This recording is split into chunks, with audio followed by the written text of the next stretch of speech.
man? It's your boy D Friend, episode number 121, I believe, of the D Friend Daily Podcast is back live in effect. We got a lot of things to get into today, a lot of things to discuss. So before we get anything, make sure you subscribe to if you're not subscribed already. Also, you can go to SoundCloud, Spotify, and iTunes to follow the show there. You can also follow these things right here. That's for Spotify, and that's for Instagram Live. So a lot of things to get to, man. So Meg Thee Stallion has come out with a full-length interview. I remember like a 5-minute little tidbit interview with Gayle King, right?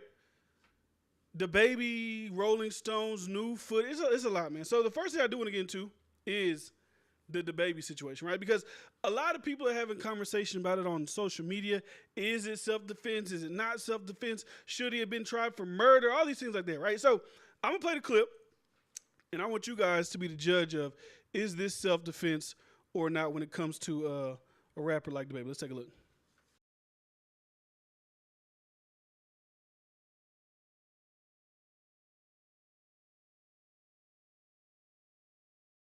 Pause it right here real quick because this guy in the black, there's two guys in the black, but the guy that's in the black that's more covered up, more to like the right side, I don't know if you can see, this is the guy that got killed, right? And this is the guy who is the one that allegedly pulled a gun out. And as you can see in this footage, it does look like even though DaBaby is the aggressor with this other guy, we don't know what took place prior to this, but it looks like in this video, it looks damning that DaBaby is the aggressor in the situation.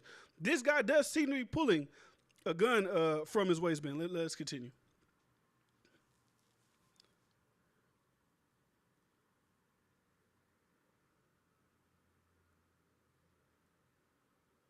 And that right there is his baby mama. That's who Mariah Osbourne is.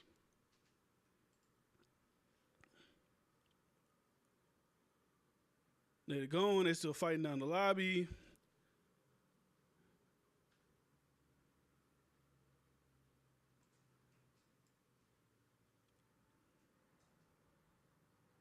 Look like the baby mama threw a punch at somebody as well, too. And after that, that's when the shooting happened. You see the baby put the gun back in his waistband.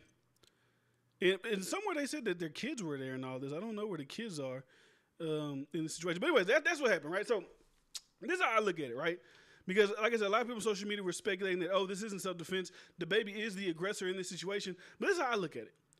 If you're a guy who is, I would assume at this time, DaBaby was relatively famous in his area, right? His area of North Carolina, because 11 months after this is when he got his record deal with, I think it said Interscope in the article, right? So he was already famous in his area. If you got guys lurking around you and lurking around your family, then they approach you, right, with aggression from they're surrounding him. It's him and two other guys that are surrounding DaBaby and his family. And I can see that as an act of aggression. So when DaBaby attacks the guy, I look at it as, let me attack you before you attack me. Now, when it comes to self-defense, I don't know if that's the greatest self-defense ploy or self-defense plot, but in my opinion, he didn't do nothing wrong in that situation. And as you can see in that video, it looked like the guy who ended up getting shot and killed grabbed for some type of weapon or grabbed for something. It could have been a knife or whatever. We don't know. And as he was tussling with the homeboy in the alleyway or in the aisleway, he started to try to come around. That's when DaBaby said in his defense, too, like, hey, I saw the dude come around with the gun.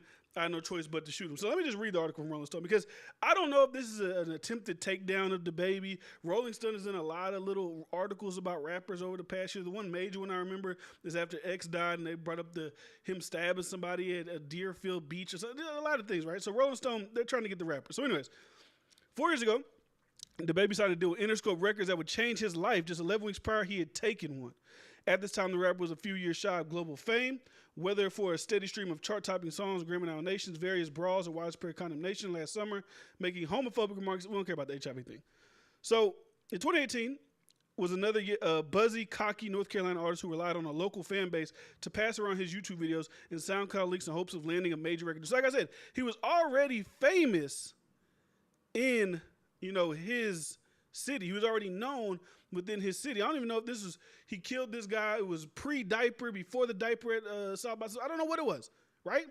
So anyways, Jalen Craig was just one listener. So the way that Rolling Stone set this up, and even the interview with the family, they make it seem like Jalen Craig was just a fan. These guys were just fans of DaBaby that were wanting to interact with them, even though it did get a little altercation-y, but initially they were just fans. They were just people that wanted to see their favorite local artist, right? That's how they kind of frame it. So Kirk has also claimed he acted out of fear for his family and his family's safety, describing a scenario where he was approached by 2 young men who allegedly threatened him and whipped out a firearm while he was shopping with then partner and their children. Kirk claimed he fired his own gun in an act of self-protection to keep his family safe, right? So we already watched the footage. DaBaby attacked the Henry Douglas guy, but the Craig guy, the Jalen Craig guy, is the one who ultimately got killed. Now, I believe this case is shut and dry. Like, I don't think there's any way they can re-prosecute or retry to prosecute. They already shut that down, and they end up convicting him of like having a concealed weapon or something like that. That's what he got. But it's just one of those things I keep saying about DaBaby. The patterns are going to keep patterning themselves out. He is known and prone to get down and dirty with somebody. And like Trailer Photographer says, and I even said in the last video, one day, and I don't want this to be one day. I don't want it to happen to this guy. Like I said, he's got a family. He's got a career. He's putting people on. The beautiful estate, we spoke about this last time. One day there will be somebody that will get you. Because you're always putting these physical altercations with people. One day somebody will get you. He's not immune to it. The perfect situation is the Kodak Black situation. Thank God Kodak Black only got shot in the leg, but that could have been a lot worse if that brother who was shooting had better aim or even just aimed in general at Kodak. It was an easy shot. Kodak jumped on the pile. The guy just started shooting. Imagine if he was like sat there and aimed for Kodak Black. He would be probably dead right now. But with DaBaby, he just always gets into these situations. Like I said, a lot of times that we've seen, I don't know about some other stories that we've heard, like when he beat up a realtor, and I can read some of those stories in a second, but one day is, you're going to meet the match one day. So this is a couple of things they pulled together, because Rolling Stone, they got to build up the article, then they got to show the abuse that he's committed on other people as well. So in March 2020, he was seen on video smacking a woman in the face for trying to film him at a club. Then in December, he was arrested for allegedly punching a Miami club promoter in the face. Battery charges were dropped against Kirk, but the promoter is suing him for the alleged attack. In February of this year, he was caught on video throwing a punch at Brandon Beals Carell, the brother of former girlfriend musician Danny Lay. A representative for the LAPD says the case on the case has since been closed, but Carell's civil suit is still pending. So he's in it. It's not that he's not only getting away with it in real life, as far as just fighting, brawling, getting it done with, and getting out of there unscathed. He's also getting away with it in the courtroom. So I think for him, he's looking at like, hey, I'm undefeated. Like, these people fuck with me, I beat them up, it's done for, right? So Carell is one of 2 lawsuits in LA that Kirk is currently facing. Last February, a 65-year-old rental property owner, Gary Pager, sued the rapper, claiming Kirk sucker punched him in December 2020, knocking out his tooth after Kirk and Associates broke the term. Now, like I said, I'm not saying that a lot of times DaBaby isn't justified in the way that he handles things. I don't really condone violence, but that's the way that he handles it. But the point is, one day you're going to meet your match. Even the one time, which I know could be very, very dangerous, whenever there was like a bellhop or some shit at a hotel that was filming him at a hotel that he was just currently checking into, kind of giving away his location, and they kind of, I think they broke his phone and maybe roughed him up a little bit. I get that. There's safety reasons here. I got kids with me. I got whoever with me. Like, I'm trying to be safe, and you fucking up my safety. But there's got to be other ways to handle it without just violent outlash. And we already seen it this weekend with his artist wisdom. I just hope that he could get it together so he could have a long, prosperous career in music and not get into an early grave. Because like I said, one day you will meet your match. One day you will meet your maker. And you just count up the altercation after altercation. It could come sooner rather than later for a guy like DaBaby, because he's a hothead. That's all it is. He's a hothead. He's willing to scrap. That's and for his career, that's what got him to the top level. This infamous shooting at Walmart is what really spark plugged people into him. Oh my God, he killed somebody at Walmart. It spark plugged the imagery, right? Don't fuck with DaBaby. He can't be fucked with. So he has this allure around him, and it's good for his career with the fans. But in real life, that shit may bite you in the ass. That's all I got. That's all I say about the situation. As far as the video goes, I get why he attacked the people. It's me and my girl and my kids. I'm feeling defenseless. I got to attack you before you attack me. Because if you attack me first and y'all jump on me and y'all do something to me, ain't nothing I can do to protect my kids. So I got to get to y'all before y'all get to me. And as I'm just fighting with your homeboy, like, you can fight. There's no reason to fight, right? Because he didn't kill the guy he attacked. He killed the friend that came around with the gun. And the parents, the parents do what the parents do. And I get it because you parents, you don't see that side of your kid.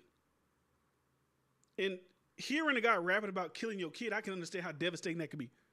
If I heard a guy rapping about killing my son, and it's on a #1 record, my daughter see me kill a nigga to the age of whatever, the age of 2, whatever, like, that would devastate me. And then they got on TV, oh, my son, he isn't like that. I can see in the footage he reaching for something. They found a gun. Ain't like the police ain't find the gun on the ground near the body. So your son had the gun on him. So you may not know your son was doing shit in the streets, but he was doing something. So I don't think this video really sparks any new thing. I know I had my own imagery in my mind of what the fuck I thought happened. I thought it was like, how when you walk into Walmart, it's like the carts are there. I don't know why I thought it was like he was walking in with his family.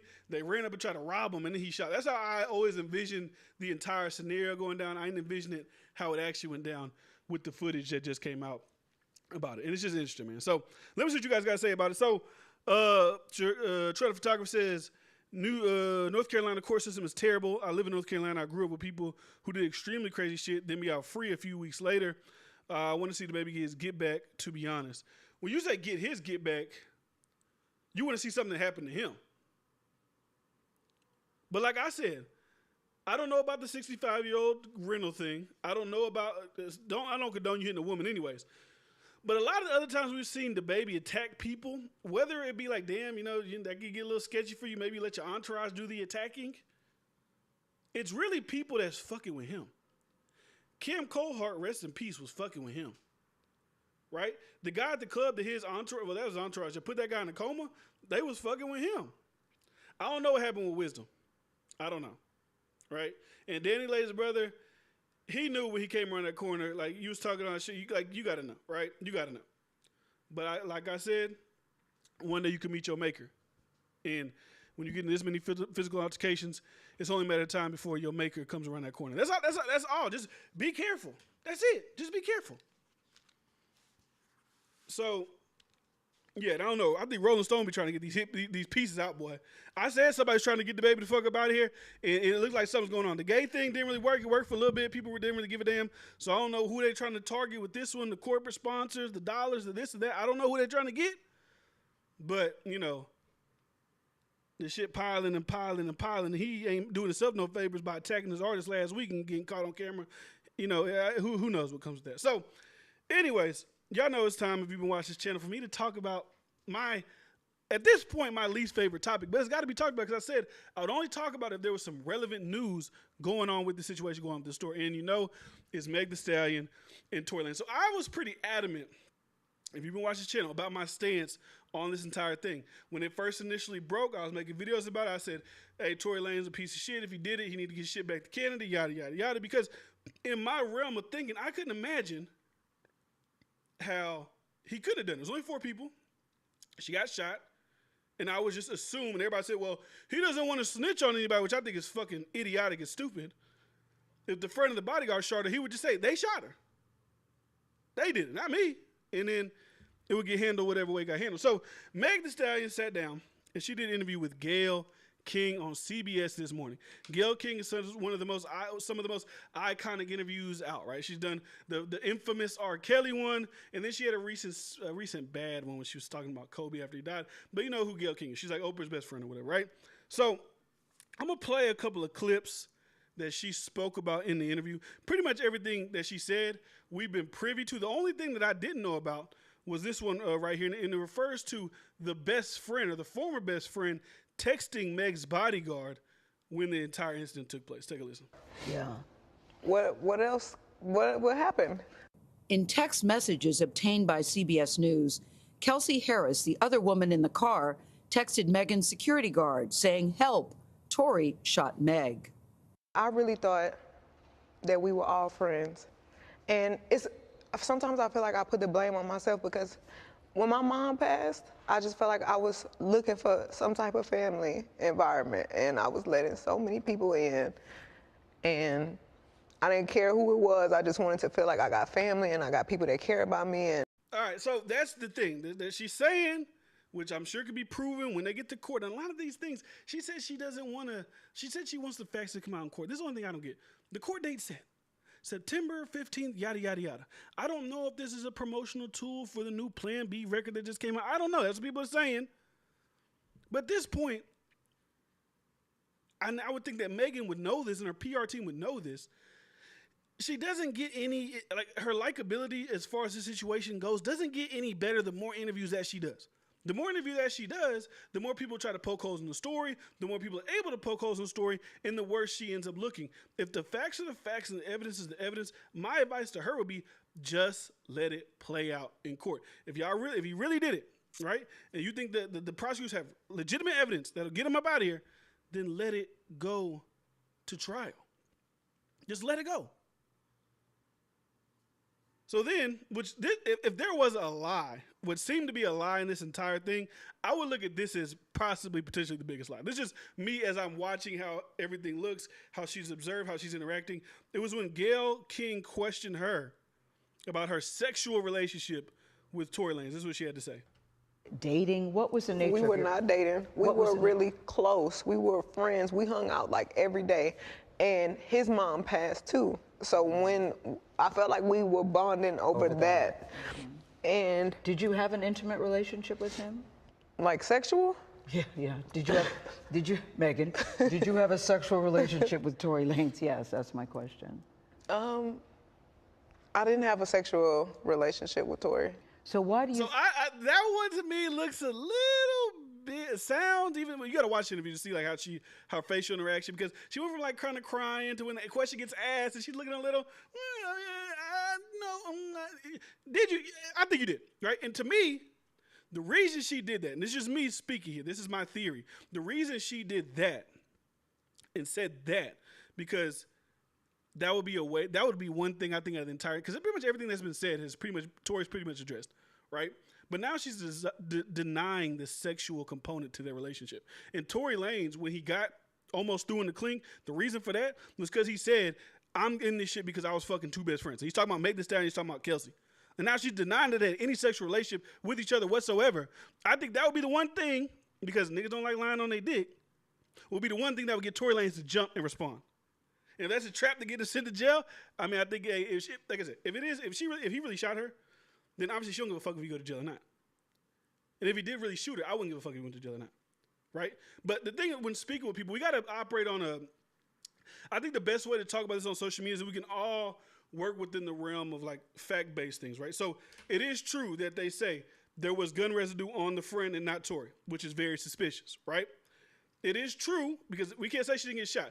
If the cyanide orthopedic surgery documents, if you watch the interview, say that she was shot and stood bullet fragments in her feet, she got shot by somebody. We just don't know who she got shot by. If we can at least operate on these set parameters of what's going on with this situation, I feel like we can have an honest conversation, right?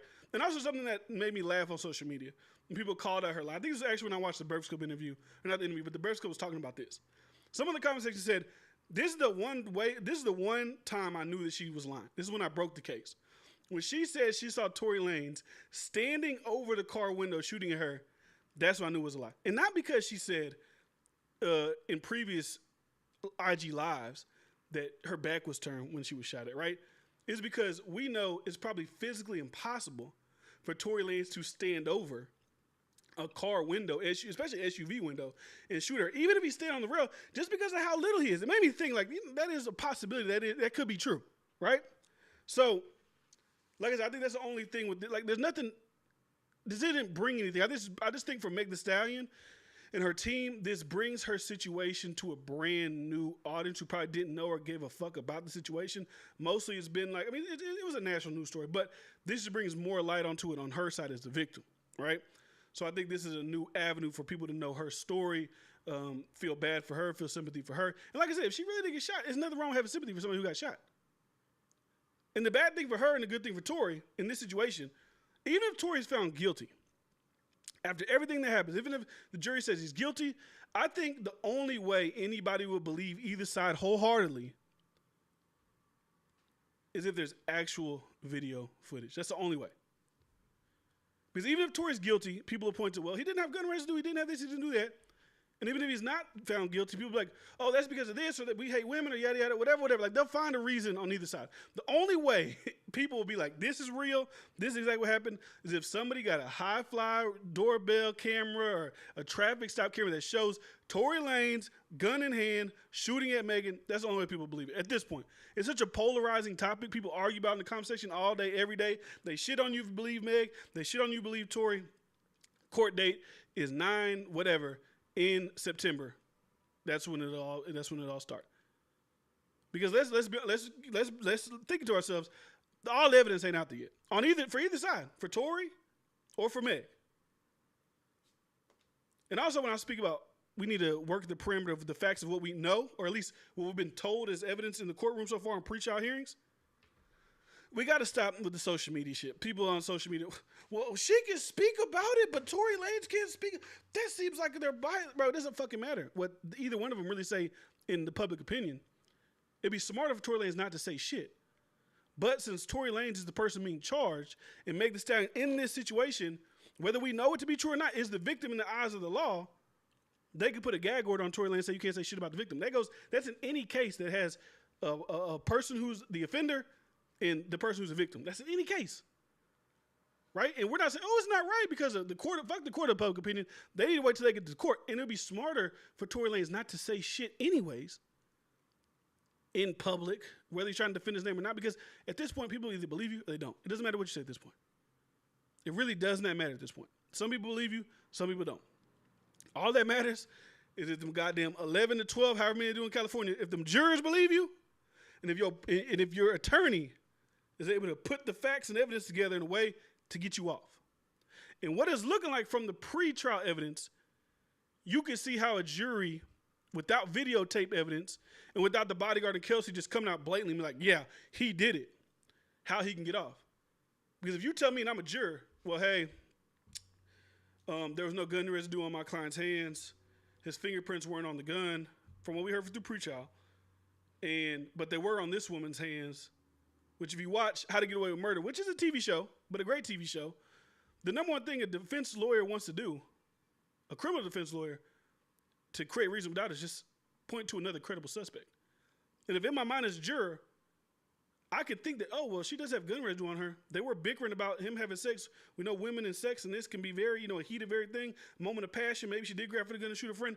That's reasonable doubt right there. He's free. So I would just wait for the shit to go to court, honestly. I ain't gonna lie to you. You just let it go to court and you let it work itself out. Because if you go on social media, you continue to talk and talk and talk, in the public opinion sphere, it doesn't matter. Now, I get it. Y'all are artists. Y'all's livelihood is really predicated on the public opinion. But I personally would focus on hey, I have the potential to go to prison for 20 years. So let me shut the fuck up first. Let me handle that first. And then if I do be found not guilty, I'll take my vindication that way. Because like I said, regardless if he gets deemed innocent or not, people are still gonna believe he did it. This is how life works, right? I was going hard on Tory in the beginning. Without all this new evidence that's coming out, hey, that's just how I was operating, right? And you can say Houston bias, whatever you want to call it. I don't know. You call it whatever you want to call it. I don't give a damn.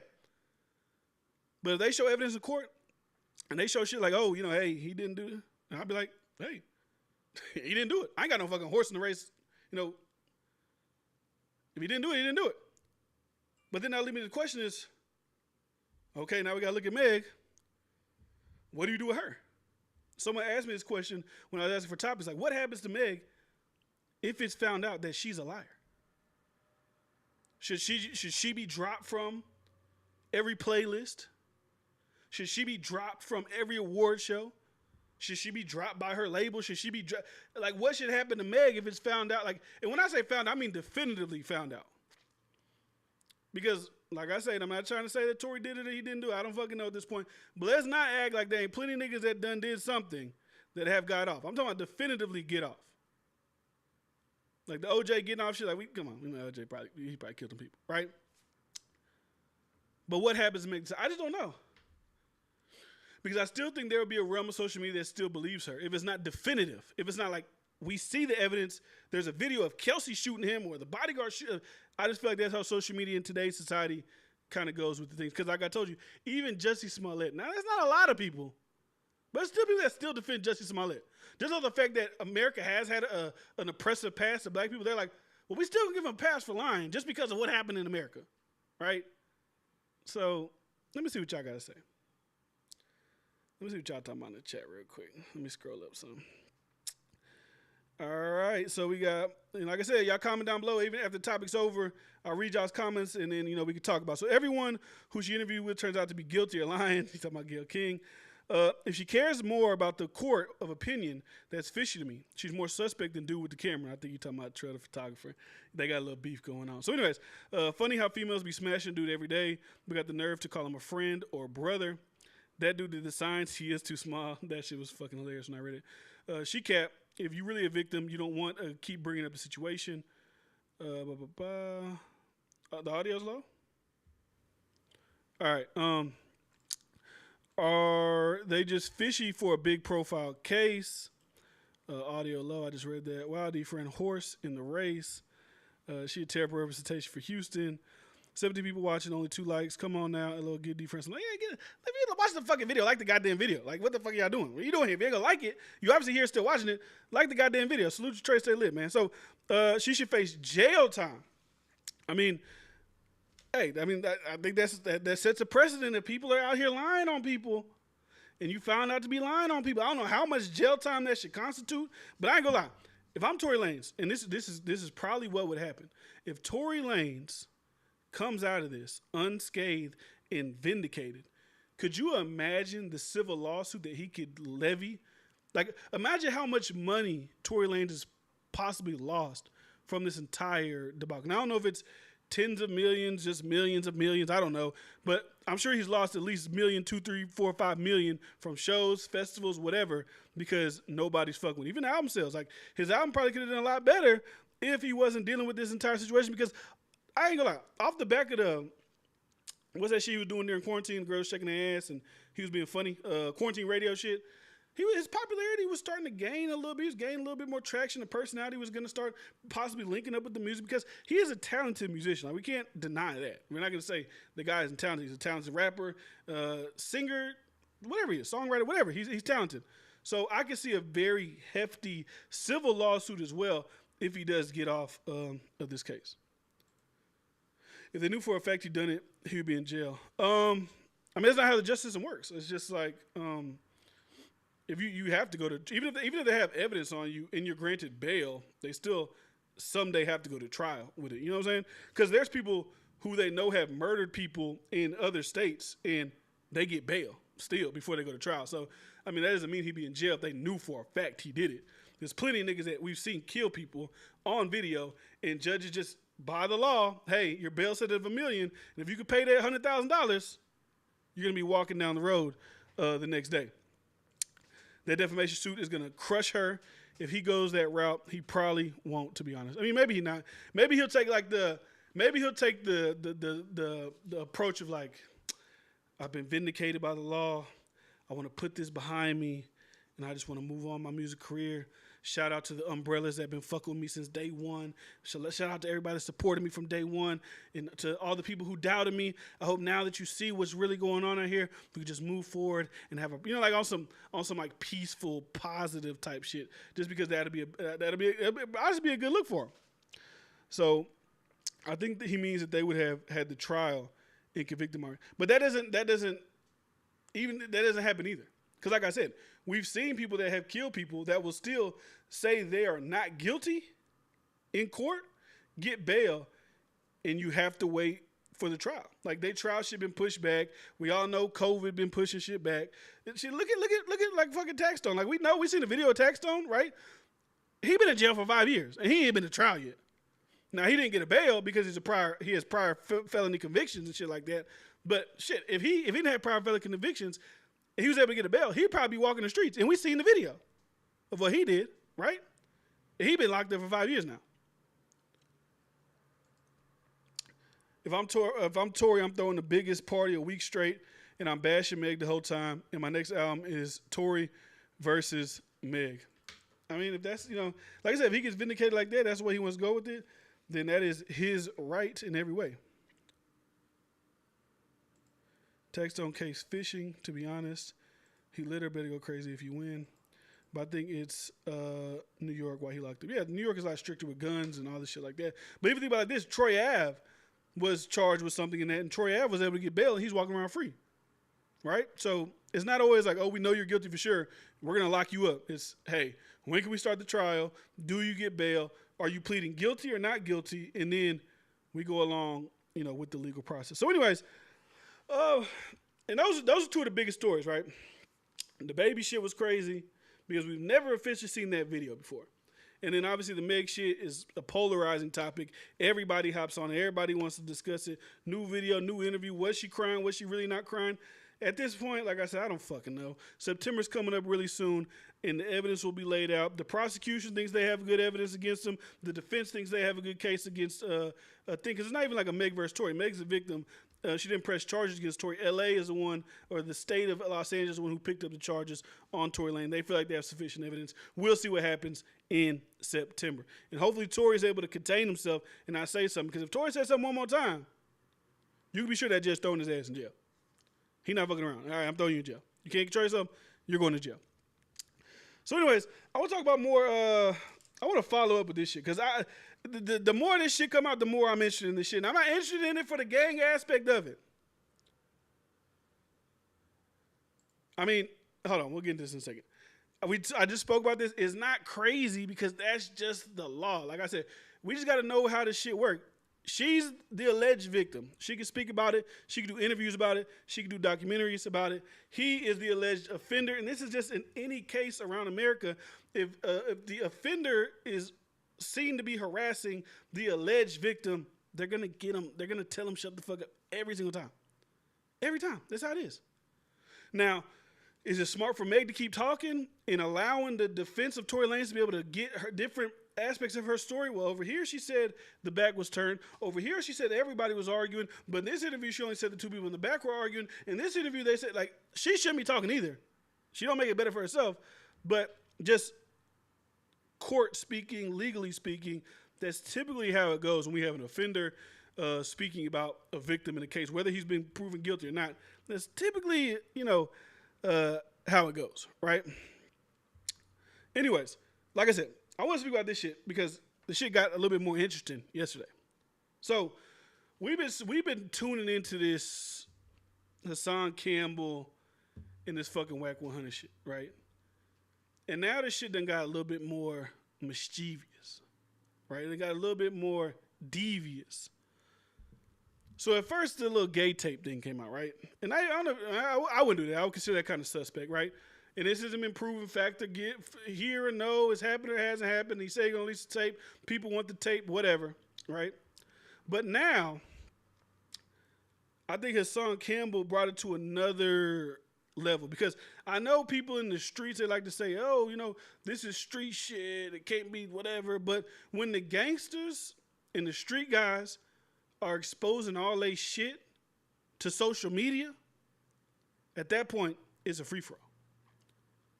So when Hassan Campbell says, and he says he has the tape, so he ain't released them, that Whack 100 is praising the guy who killed Nipsey, the Shitty Cuts guy. And like I said, these are all Hassan's words on the recording he has a Whack.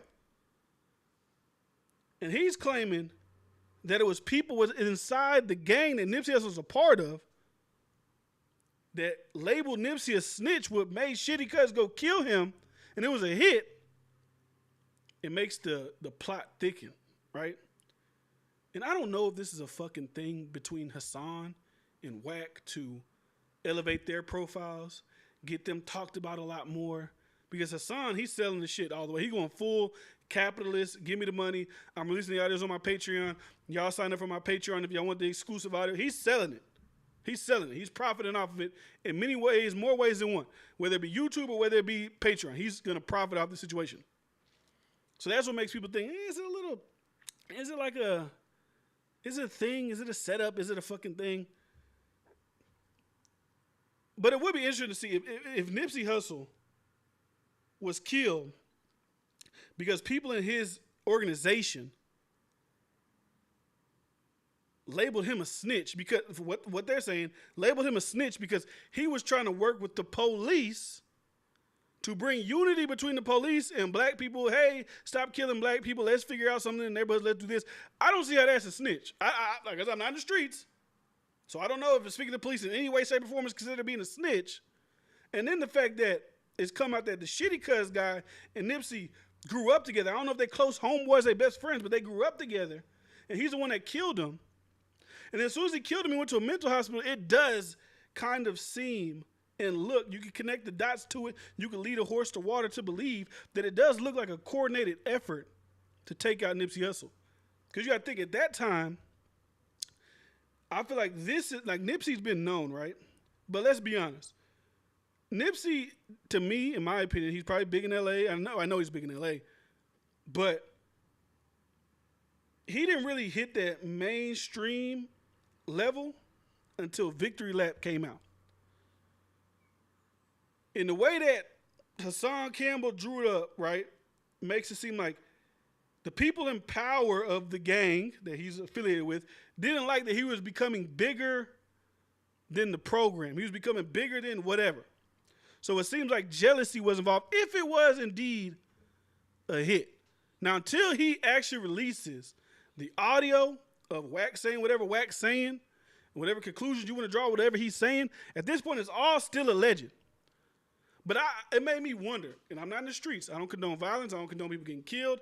I don't like even when I listened to the audio of Wack saying, "Oh yeah, I supplied the Crips the guns and they kill each other. I don't give a fuck. I don't condone. We gonna just condone more." Like Wack 100 was on his Instagram crying about police brutality, but he's bragging about black people killing black people. Like it don't make sense to me, right? So I'm not condoning violence. But what would people in LA feel if it was confirmed and found out? Because this has been a rumor already, right? And the higher up I'm speaking about, there is Big U. The Drink Champs even asked him about it. If they find out for certain, and they may already know it, they're just trying to keep it under wraps in LA street politics or whatever. If the lid got blown off that Nipsey Hussle was killed because of a hit, I wonder how people in LA would react to that type of news. Because if me being where I'm at, I think that's fucking crazy. Especially if they ain't doing shit just become bigger than the organization. Because it does look a little fishy, because you can look this up yourself on LLC trademarks and whatever. Crips LLC went out to trademark the Marathon Continues, the Marathon Clothing, a month after Nipsey Hussle was killed. They tried to trademark it. They did a little battle with the family. I don't know who run Crips LLC. I don't know who's the leader of Crips LLC, because it's a business, Crips LLC. But that does look a little bit fishy, right? And I get it. He's a part of the gang. The gang built him up. It's around his persona, and you know what I'm saying? It gave him credibility and whatever. I get it. But it looks fishy a month after he died. Like, hey, let's trademark that. Let's take advantage of the Marathon Continues. Let's take advantage of the Marathon Clothing. Let's take advantage of this, and let's trademark this. And like I said, I'm not blaming Big U. I don't know Wack. I don't know what happened. But certain shit just don't look right, especially if that audio, he actually put out that audio with Wack bigging up the shitty cuss guy. It just won't look right. Oh, Big U is behind the LLC? Okay. Big U used to be Nipsey's manager. He probably wasn't Nipsey's. I mean, he was probably Nipsey's manager, but he probably wasn't like his, like, hey, I want you to be my manager. It's probably like, hey, I'm the former leader. They say former leader, so I'm not going to call him the current leader. The former leader of the Rolling 60s, right? So you were Rolling 60, I'm your manager, right? That type shit. I don't know, man. It's crazy. So let's see. What y'all talking about in the chat? I seen Trail and I seen Trail, a photographer, and I seen y'all niggas getting into it in the chat. Was Trail the cameraman in the video? Did he clean up after? Was he practicing? I thought I heard a fruit box in the chat. I could tell Trail. I called Trail to the stand. Who he snitch on? Well, he didn't. From what Hassan Campbell said, he didn't snitch on nobody. He was just working with the police to bring like community togetherness or some shit like that, right? Shitty Cuz Big Homie came on No Jumper and said Shitty Cuz never snitch, which is wild to be honest. I bet Flying Low got a copy of the Nipsey tape on his phone. Y'all stupid. So damn, where I'm at. All right, so Big U is behind the LLC. Big U really pushed to get 30% of everything right after Nip died. Big U used to be his manager. I think Wack being 100. To be honest, Victory Lap was his only studio album, and it sold 53K first week. Yeah, I mean, that's when he went, mainstream. Because like when we spoke about albums of the year that year, I think that was one of the best albums that came out that year. How do y'all feel about the Wack shit? Right? How do y'all feel about it? Because this is the thing. Because Wack has this saying that the truth can never be disrespectful. And I was thinking about this morning, right? I was like, can the truth ever be disrespectful? I guess the truth could be skewed in a certain way to make it look disrespectful. But my point is, the only problem I have with Wack, not that Wack, if all these things are true, right? He's being a truthful and honest person. You can't really be mad at a person for telling the truth.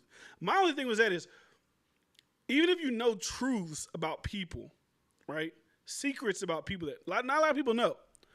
Why do you feel privy to just give the information to motherfuckers you just met, right? That's really the only issue I have is that. If the tape with Nipsey is true, I mean, he ain't fucking lying. What are you gonna be mad about?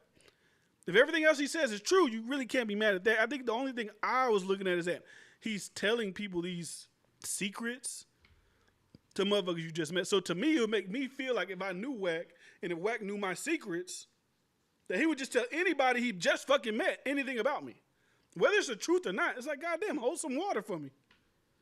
And he don't got no loyalty to Nipsey or whatever, so I get it, whatever. Him and Nipsey ain't cool, they ain't friends, he ain't whatever. But according to Hassan and other audio leaks, he got information on other people that he cool with. So that situation is crazy. That situation is wild. What y'all say? Is Wack being Wack? He's at Ving Rhames. I hate this fucking thing. All right. Nah, he was Nipsey's wanted him to Big U help manage Ving Rhames in the 90s. Is Wack being Wack? Is how you speak and twist the truth, which can make it disrespectful. Nah, tell that motherfucker it's part of history. How did Big U, he was Nipsey wanted him to. How did Big U help manage? So you're saying Big U helped manage Ving Rhames in the 90s, but Big U was in prison in the 90s. He was managing Ving Rhames from prison? Is that what you're telling me? Because if so, that's wild. That's crazy. I think Wack is corny and wanted to be in the spotlight now. It wasn't enough pushing buttons behind the scene. Now he wanted to be the dude. I don't think these secrets just hood rumors. They are most likely true. Like I said, they might be true. I just think, what do people think whenever they see, certain things being said about them that are meant to be, secrets and not meant to be told to everybody. And you have a person who's just telling all your information, just telling all your business to everybody. That's my only thing. But yeah.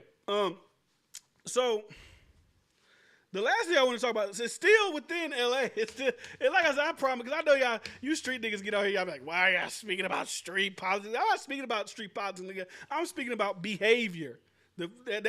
I love that Kwame Brown said that, because now I can use that in I'm not talking about the gang activity. I'm talking about the behavior of the people. So if you don't know this isn't even like this isn't like a story like, oh my God, breaking news, we had to discuss today. When I see certain shit, I just feel that I want to speak about, I just feel like I got to speak on it, right? And this is one of the stupidest things I saw that happened yesterday, and then we're going to get about it. So AD, who is a guy that is the co-host of the No Jumper Show, I think we get on there, it elevated the show. I think he's funny. I think he got a good show on his own with his homeboys at the end of the day. I think it's great, right? And he's a well-known, connected Crip in LA, right? So he got into it. Actually got into a fight, physical fight, with this Asian guy named China Mac, right? Because AD started a food show. And China Mac talked to AD about his own food show a month ago. And now AD started a food show. He's mad. Niggas is fighting and beefing over food shows. Can we not just call out the stupidity in that behavior? And I know y'all ain't really fighting because of the food show. Y'all are fighting because of disrespect. But think about China Mac, who's, I'm assuming by how he looks, an Asian guy who's a gangster. He been through shit. He been in the life, whatever. Sitting down, getting in front of a camera. I'm China Mac, and I am very upset that AD decided, after he spoke to me, to do a food show a month after we talked about my fucking food show being on air. Then him and Duno go do a fucking food show. Adam 22 knew that the food show was going to be done. and I feel disrespected. And now you're threatening me because my food show was supposed to come out first, but your food show's out now. Bro, what the fuck are we talking about? So this is the video of them after the fight. They actually fought each other. So this is them after the fight. Let's take a look, man. Oh, this shit squash? Yeah. No, you just saw it. Come on, man. Introduce both motherfuckers. You guys over here on the internet fucking arguing, fighting. You want one-on-one? Just squash it right now, homie. All right, bro, that's it. That was a misunderstanding. We got our shit. Because he got all his people hitting me up, all your people hitting me up. Come on, man. You guys are both my boys. No more, man. Come on. Promise me. I said, man, look at this shit. Look at niggas. Call that one-on-one, just kill it right here. Call that one-on-one, just kill it right there, bro. Why you ain't answering my shit, though, man? Nigga, you changed your fucking number, fool. I told you that. Ain't nobody still know what I did. He doesn't even pick up my phone call, dog, so. I told a nigga I ain't. It's not even about a fucking phone call, you know what I'm saying? I know how it feels when someone tries, you know what I'm saying? But that's not the deciding fucking But you point. know me, I would never steal nothing. You know that. Miscommunication again. Yeah, it's bro. just You what guys happens, have like, one-on-one. you know what I'm saying? Do the fucking one-on-one. You guys always on the internet going back and forth and shit, you know what I mean? Come on, man. Squash that shit. And then No, it's done. You already know you my nigga. It's done. It's done. Like I said, it's All right, so they, like I said, like, bro, niggas is willing to, I got people, you got people over a fucking food show. Like, god damn. Not, hey, salute to him for doing that rather than elevating it to another level, right? Then you know, I got people, you disrespect me, y'all do this. Because even Wack 100 jumped into this shit, right? And he was speaking about it on Clubhouse like, hey, I know you from the Bay, China man, you got people that fuck with you, but AD down here in Compton Crip, we love this little nigga, we gonna ride for him, the Power Rules going whatever. They're like, all right, bro. Just let it go, man. Just let it go. Y'all niggas fight for y'all food show. Who's gonna have the best food show on the thing? I think the thing is, China Mac isn't mad that AD has a food show, right? Because motherfucker, look at the Food Network. It's nothing but food shows.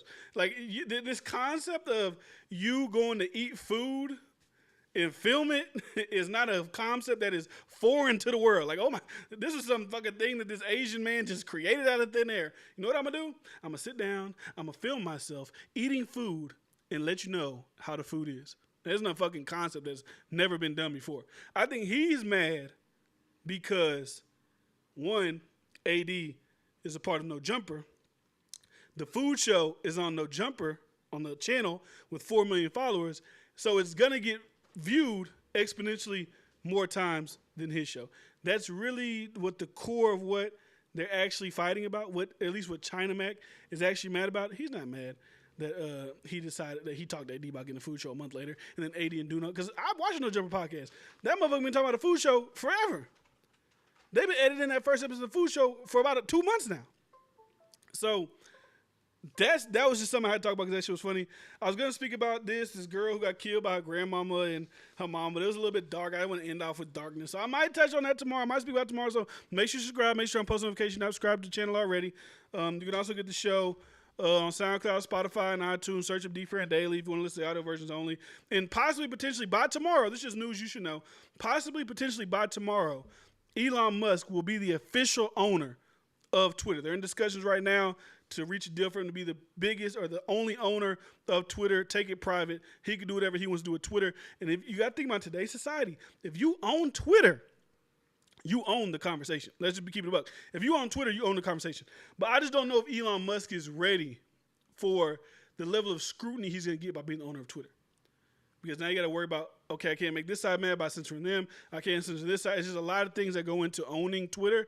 And I just don't know if Elon Musk is ready for what comes with it. So last thing I'm going to do before we get out of here is read some of you guys' final comments. And then we're going to be up out of here. So, what y'all saying? China Mac is tripping. 80 was speaking on doing a food show for a good year. But China Mac will be making chow mein. Will be cooking something different. Why the Mongolian beef? I know that's a little funny. Any other race gangbanging is crazy to me. I mean, they got little gangs and shit. Like, what you mean? Like, they got the MS-13s. They got, the Vato Locos. They got the Yakazuki. What are they called? The Yama, whatever. The Asian shit. Whatever it's called. Yamazuma, whatever, something like that. Why niggas always hand Shaq 100Ks after fight? Because it's a respect thing. We had a problem. We're gonna fight it out, And now that we fought the problem in people's mind, the problem is now over with. So they really caught the fade over some bullshit. That's how I'm gonna do. That's how I'm gonna do Flying Low. Shout out Charles Ever Cheese in here lurking. This has to be promo. Catch these paws. You trying to fight me instead of fight those funny feelings you got beating around. Hey man, I ain't gonna lie. He got Trail. He got you. I ain't gonna lie. He got you that one. Anyways, China Mac was in his feelings because AD has a machine behind him. That's some insecure shit. Flying Low, stop hiding behind the closet, my guy. Elon should shut the whole thing down and walk away from the company. Straight piss the whole way. That would be funny if he just got the shit and just cut that shit off. And all right, Twitter's gone. Go to whatever else you want to go to. But anyways, like I said, we had I think we had a max 20-some people in here today. Salute everybody. Before I get out here, make sure I like the video. So the video goes, boop, boop, boop, up in the algorithm. Salute everybody for commenting. Trill the photographer, Trey Stay Lit, Flying Low. Some new people I saw here today. Salute Charles Edward Cheese. Shoot Eat Po Praise. Salute to y'all. If you like the show, share the show with your friends, your families, your social medias, all that good shit like that. So I got for you guys today, man. Hope you guys enjoy your day. Hope you guys enjoyed the show. I'll see you tomorrow. It's your boy D Friend. Peace.